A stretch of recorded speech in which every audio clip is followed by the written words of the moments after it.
मैं डॉक्टर मिलिंद जोशी, मैं general surgeon हूँ और प्रिस्टीन केयर के साथ कार्यरत हूँ। आज हम बात करेंगे लेज़र ट्रीटमेंट ऑफ पाइल्स पे। तो पाइल्स या हेमोरॉइड्स ये हमारे एनस के थोड़े अंदर एक खास जगह रहती है जहाँ वेन्स बहुत ज़्यादा कॉन्सेंट्रेटेड रहती हैं। किसी कारण से ये वेन्स साइज में बढ़ जाती हैं और वो लंप आपके इंटेस्टाइन में लटकने लगता है। इसी लंप को पाइल्स बोलते हैं। इसका कारण कॉन्स्टिपेशन हो सकता है, लेकिन इंटरेस्टिंग बात यह है कि जब पाइल्स हो गए तो ये कॉन्स्टिपेशन को कंट्रीब्यूट करते हैं। तो जो पहले से कॉन्स्टिपेशन था इट बिकम्स वर्स। इसके अलावा ये वेन्स फुली रहती हैं, नाजुक रहती हैं। कभी आपको कड़क संडास हुआ और उसको टच हुआ, अब्रेड हुआ, उसको घिसा तो ब्लीडिंग भी हो सकती है। तो ब्लीडिंग एंड कॉन्स्टिपेशन ये मेन सिम्टम्स हैं पाइल्स के। तो क्या इन पाइल्स को हम कुछ दवाइयाँ लेके या घरेलू उपचार लेके ठीक कर सकते हैं? तो उसका उत्तर है नहीं। घरेलू उपचार और औषधियाँ ये आपको आराम दे सकती हैं। अगर आपको कॉन्स्टिपेशन है तो आपका कॉन्स्टिपेशन कम कर सकती हैं। आपको पेन है तो आपकी पेन कम कर सकते हैं। तो the medical treatment of piles is directed only towards the pain and the constipation.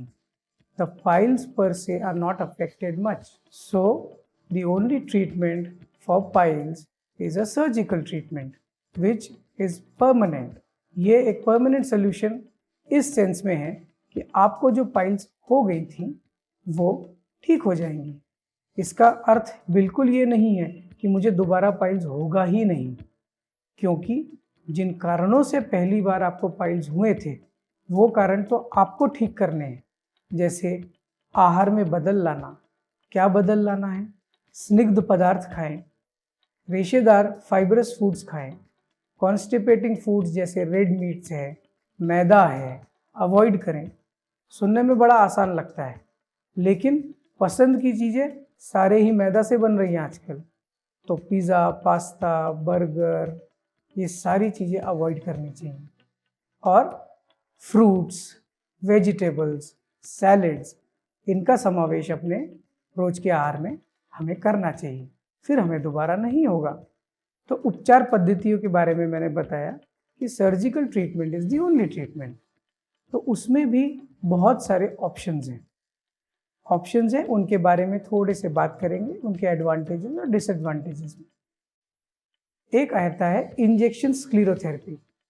उसका प्रॉब्लम सिर्फ इतना है, वैसे तो बहुत सहूलियत वाला काम है, ना एडमिशन की रिक्वायरमेंट, ना prolonged stay in hospital, nothing.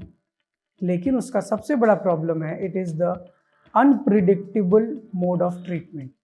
कि हमने हर इंसान को जिसको पाइल्स अगर दिया है तो उसमें से कितने सही में ठीक होंगे, क्यों कितने होंगे कुछ बोला नहीं जा सकता।